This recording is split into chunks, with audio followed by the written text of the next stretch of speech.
The 55-year-old told pals on Australia's Celebrity Big Brother that the Duchess of Sussex was cold to her ex-husband, and now Harry is next. He admitted that he and his half-sister Meghan used to be close, but money changed her after she moved to Canada for work. Markle Jr. told his Celebrity Big Brother Australia housemates, "That's the big thing now, what happened to her? No one can figure it out. Money changed her, I guess, and fame went to her head really bad." He said that he has no idea how Meghan bagged the royal husband, and that he believes Prince Harry is next on the chopping board. Markle Jr. said that his sister was cold after she sent her ex-husband's wedding ring back to him in the post, while making a stern warning for Harry.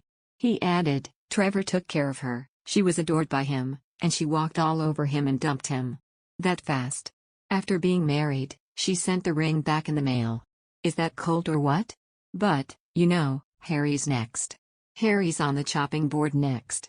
The only difference between now and then is in all the photos prior to that, he had a smile on his face. All the ones after, he doesn't. It comes after," the 55-year-old said. Meghan only became a royal thanks to her dad Thomas Markle Sr. paying for her education. Thomas Jr. was not invited to Harry and Meghan's wedding in 2018, which took place at St. George's Chapel in Windsor Castle. In May 2018, he wrote an explosive open letter telling Meghan to call off the upcoming nuptials, blasting it as a fake fairy tale. However, he reportedly later backtracked on the letter, which he said was written in a moment of madness. He was 14 years old when Meghan was born, and lived with his dad, stepmother, Doria, and Samantha during Meghan's early years. After the birth of baby Archie, he publicly congratulated his sister and said he was over the moon for her.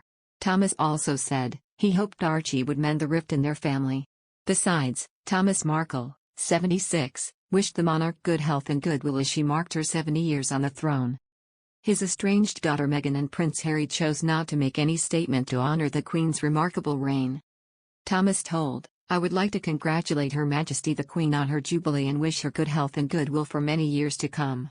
Meanwhile, the Sussexes' communications channels remained silent, despite them naming their daughter Lilibet in honor of the Queen. Nor was there anything on the news that Camilla will become Queen Consort when Charles is eventually made king. Her Majesty made the historic statement confirming she wishes the Duchess of Cornwall to take on the role when her eldest son takes the throne. Movingly, she signed the address to Brits, "Your servant, Elizabeth R."